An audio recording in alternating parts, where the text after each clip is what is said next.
नमस्कार, बिहार न्यूज में आपका बहुत बहुत स्वागत है। मैं हूं ऋचा भूषण। इस वक्त की बुलेटिन में खबरों में बहुत कुछ, पर आइए नजर डालते हैं सुर्खियों पर। केंद्रीय मंत्री रामकृपाल यादव ने कहा कि केंद्र सरकार गांव के विकास को लेकर है गंभीर। राजद नेता रघुवंश प्रसाद सिंह ने सभी धर्मनिरपेक्ष पार्टियों को एक होने की दी नसीहत। राजद के प्रदेश कार्यकारिणी की बैठक में भाजपा की बढ़ती ताकत को तोड़ने पर हुई चर्चा। और बेटी बचाओ बेटी पढ़ाओ अभियान के तहत भ्रूण हत्या के खिलाफ रोहतास में हुआ मैराथन दौड़ का आयोजन। और अब खबरें विस्तार से। केंद्रीय ग्रामीण विकास राज्य मंत्री रामकृपाल यादव ने कहा कि केंद्र सरकार गांव के विकास को लेकर गंभीर है। फुलवारी शरीफ में 30 लाख से निर्मित होने वाली सड़क और नाला निर्माण का शिलान्यास करते हुए उन्होंने ये बातें कही। वहीं नौबतपुर के एक गांव को खुले में शौच मुक्त घोषित किए जाने के बाद आयोजित पंचायत के कार्यक्रम में उन्होंने कहा कि सरकार का मानना है कि गाँव के विकास के बिना देश की प्रगति संभव नहीं है। भारत की सरकार शहरी राजद सुप्रीमो लालू प्रसाद यादव के आवास पर राजद नेताओं की बैठक हुई। बैठक में पूर्व सांसद और विधायक समेत वर्तमान में विधायक, सांसद और बड़े नेता शामिल हुए। बैठक में मुख्य रूप से भाजपा की बढ़ती ताकत को तोड़ने पर राजनीति पर चर्चा की गई।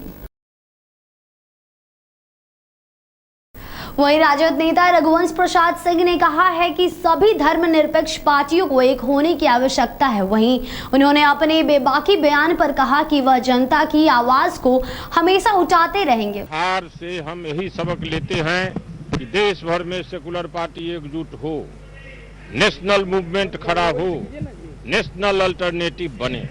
ये 3 बात को मुख्यमंत्री नीतीश कुमार ने कहा कि राज्य सरकार प्रदेश के सभी स्कूलों में उर्दू की पढ़ाई की व्यवस्था कराएगी। पटना में आयोजित 2 दिवसीय जश्न उर्दू का उद्घाटन करने के बाद सीएम नीतीश कुमार ने कहा कि सरकार उर्दू के विकास के लिए सभी जरूरी कदम उठा रही है। पिछले दिनों पटना में समान काम समान वेतन को लेकर धरना दे रहे शिक्षकों पर पुलिस द्वारा बेरहमी से लाठीचार्ज किए जाने के विरोध में शिक्षकों ने बिहार पंचायत नगर प्रारंभिक शिक्षक संघ के बैनर तले बगहा 1 इकाई के शिक्षकों ने बगहा 1 BRC में बिहार के मुख्यमंत्री नीतीश कुमार व शिक्षा मंत्री अशोक चौधरी का पुतला दहन करते हुए सरकार के खिलाफ नारे भी लगाए। पुतला दहन के पश्चात शिक्षकों को संबोधित करते हुए जिला सचिव राजेश सक्सेना ने कहा कि सरकार जब तक समान काम समान वेतन लागू नहीं करती, हमारा आंदोलन यूं ही जारी रहेगा। आज बिहार के 38 जिला में जिला मुख्यालय पर पुतला दहन किया जा रहा है। कल बिहार के 538 प्रखंड मुख्यालय में पुतला दहन किया गया। पटना की धरती पर विधानसभा के समक्ष बिहार के 4 लाख शिक्षकों के प्रतिनिधि करने वाले नेतृत्व जो है वहां धरना और अनशन पर बैठे हुए हैं। लेकिन यह सरकार जो है वहां लाठी से जो है शिक्षकों को पिटवाई है और हमें समान काम समान वेतन मान नहीं दे रही है। आज 20 महीने के बाद सेवा शर्त नहीं दे रही है। वहीं ग्रामीण पत्रकार संघ की ओर से शनिवार को मनेर में बिहार दिवस सह पत्रकार सम्मान समारोह का आयोजन किया गया। इस कार्यक्रम में जहां दानापुर से पालीगंज तक के ग्रामीण पत्रकारों ने शिरकत किया, वहीं सिटी एसपी रविंद्र कुमार और दानापुर एसडीओ संजीव कुमार भी इस कार्यक्रम का हिस्सा बने। इसके अलावा स्थानीय बीडीओ और सीओ के साथ साथ कई थानों के थाना प्रभारी और कई पंचायतों के मुखिया भी कार्यक्रम में शामिल होने पहुंचे। चर्चा हुआ है, थानेदार वगैरह इनका काफी प्रशंसा करते हैं कि इनका परिवार जो है यहाँ पर सामाजिक सौहार्द बनाने में काफ़ी इनकी अहम भूमिका रही है। इसके लिए इनको फिर से धन्यवाद। समाज को एक सशक्त संदेश देने के लिए बेटियां आज बेटों से किसी मायने में कम नहीं है। इसलिए बेटी बचाओ बेटी पढ़ाओ अभियान के तहत व भ्रूण हत्या के खिलाफ सामाजिक जागरूकता के लिए सामाजिक संस्था निश्चय फाउंडेशन द्वारा जिले पहली बार मैराथन दौड़ का आयोजन किया गया। इस मैराथन में महिला आरक्षियों सहित विभिन्न स्कूलों की बच्चियों ने बढ़ चढ़ कर हिस्सा लिया। इस मैराथन दौड़ को समादेष्टा परवेज अख्तर व निशाया फाउंडेशन की अध्यक्ष डॉक्टर नीलम ने संयुक्त रूप से हरी झंडी दिखाकर रवाना किया। आज को मैं ये संदेश देना चाह रही हूँ कि समाज में ये जो ये मिथक है एक कि बच्चे जो हैं, लड़के जो हैं वो शारीरिक श्रम करते हैं, तो हमारी बच्चियों ने जब 5 किलोमीटर की दौड़ लगाई तो शारीरिक श्रम से ये भी कहीं कम नहीं है। पढ़ लिख कर ये भी कमा सकती हैं, आर्थिक रूप से परिवार को सुदृढ़ कर सकती हैं। वहीं मुजफ्फरपुर में चोरों का आतंक थमने का नाम नहीं ले रहा है। पुलिस के नाक के नीचे से चोरी करके आसानी से फरार हो जाने वाले चोरों पर पुलिस नकेल कसने में कमजोर दिख रही है। मामला है नगर थाना के 50 कदम की दूरी पर मोती झील स्थित रवि जी भगवान दास साइकिल स्टोर का, जहां देर रात चोरों ने 2.25 लाख कैश के साथ साथ कई महत्वपूर्ण कागजात को उड़ा लिया। हालांकि पुलिस मौके पर पहुंचकर मामले का जांच कर रही है। वहीं दुकान में लगा कैमरा और टूटा ताला बगल के गली में फेंका हुआ मिला। वहीं दुकान के मालिक रविंद्र कुमार गुप्ता ने कहा कि पिछले 2 दिनों से बैंक बंद होने के कारण पूरा पैसा यहीं पर पड़ा हुआ था, जिसको चोरों ने उड़ा लिया। वहीं मामले में टाउन थाना प्रभारी ने फिंगरप्रिंट की जाँच कराकर चोरों की गिरफ्तारी में लगी हुई है। सुबह में हमें जानकारी हुई कि हमारे शटर का ताला काट के फेंका हुआ है। हमें तो पता, जब हम आए तो हमें पता चला कि भाई हमारा जो है तो चोरी हो गया, ताला काट दिया और हमारा कैश बॉक्स दोनों निकाल के ले गए और जहाँ बैठते हैं वहाँ से कैमरा भी जो है उखाड़ लिए। सारा कैमरा का सब स्विच ऑफ कर दिया। कितना कैश रहा होगा लगभग? सर एक आइडिया हम दे सकते हैं, सही तो नहीं बता पाएंगे, लेकिन ये 2.25 और 2 के बीच में होना चाहिए। आपका परिचय? रविंद्रनाथ गुप्ता। भगवान दास साइकिल स्टोर है। इनके यहाँ रात्रि में जो है ताला तोड़ करके चोरी किया गया है। इनका जो कैश बॉक्स है उसको उठा करके ले गया था, पैसा उधर निकाल के गली में छोड़ दिया।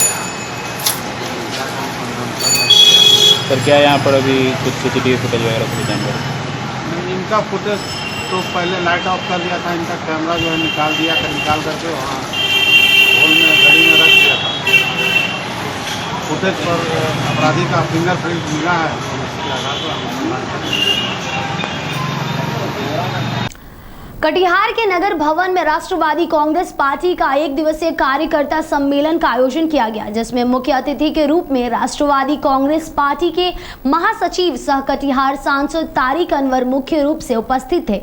वहीं आयोजित सम्मेलन में जिले के तमाम राष्ट्रवादी कार्यकर्ता सहित विधानसभा राष्ट्रवादी कांग्रेस के प्रत्याशी भी उपस्थित थे। इस सम्मेलन में शिक्षा, स्वास्थ्य, कृषि, बेरोजगारी सहित कई महत्वपूर्ण प्रस्ताव पारित किए गए। सांसद तारिक अनवर ने कहा कि इस सम्मेलन का उद्देश्य संगठन की मजबूती और विस्तार के साथ साथ जनहित के मुद्दे को सरकार के कानों तक पहुंचाना है। बेगूसराय में एक होम्योपैथिक डॉक्टर के घर हथियार के बल पर अपराधियों ने डकैती की घटना को अंजाम दिया। फुलवरिया थाना क्षेत्र के सोखरा निवासी मनोज कुमार के घर देर रात आधा दर्जन की संख्या में अपराधियों ने धावा बोल दिया और घर के सभी सदस्यों को पिस्तल और चाकू की नोक पर अपने कब्जे में लेकर घर में लूटपाट की। इस दौरान अपराधियों ने घर में रखे जेवरात, लाखों रुपए नगद समेत कई कीमती सामान अपने साथ ले गए। घटना की सूचना पर फुलवरिया थाना पुलिस मौके पर पहुंच मामले की छानबीन की। डॉक्टर के द्वारा अभी तक लिखित रूप से कितने की डकैती हुई है नहीं दी गई है, और लेकिन लाखों रुपए की डकैती होने की बात कही गई है। उसमें हम ड्यूटी आए हुए थे और ड्यूटी के क्रम में जो है हम खाना जो खोले पॉट, तो हमारी बच्चियाँ रोते हुई वहाँ से इन्फॉर्मेशन दी, पापा जी सबको पकड़ करके बंद कर दिया और सारा सामान उठा के ले गया। कितने संख्या में थे? लगभग 6-7 संख्या में थे। जो एक बताया वहाँ के इन्फॉर्मेशन बचवा हमारा, जो एक का जो है रुमाल खुल गया मुंह से, जो छुरा लिए हुआ था, और पिस्टल वाला सब जो था वो अपना मुंह को बंद किए। किसी को पहचान पाए? नहीं, पहचान किसी को नहीं पाए। कितना का नुकसान हुआ होगा? अब वो नुकसान बचिया के सब जेवर ले लिए। अब वो आइडिया हम कैसे बता पाए? क्या समझे, लाखों का नुकसान हो सकता है? उससे ऊपर को होगा, लाखों को, उससे ऊपर को। वहीं पटना में शनिवार को विक्रम प्रखंड में रानी तालाब थाना क्षेत्र के बराह, बेबर, कटरी और निसरपुरा के ग्रामीणों ने अवैध बालू खनन माफिया के विरोध में जमकर उग्र प्रदर्शन किया और प्रशासन के खिलाफ भी अपनी नाराजगी जताई। वहीं इस मामले में बराह के पूर्व मुखिया श्री कृष्ण शर्मा ने कहा कि बालू माफियों के रवैये से ग्रामीण जनता दहशत में है। ट्रकों और ट्रैक्टरों के अवैध परिचालनों से कई ग्रामीणों की मृत्यु हो चुकी है। वहीं इस गांव में कई स्कूल है और कई बच्चे भी दुर्घटना के शिकार हो गए हैं। उन्होंने प्रशासन पर भी लापरवाही का आरोप लगाया और इस विरोध प्रदर्शन में सभी गांव के मुखिया और प्रखंड प्रमुख राजकुमारी देवी भी मौजूद रही।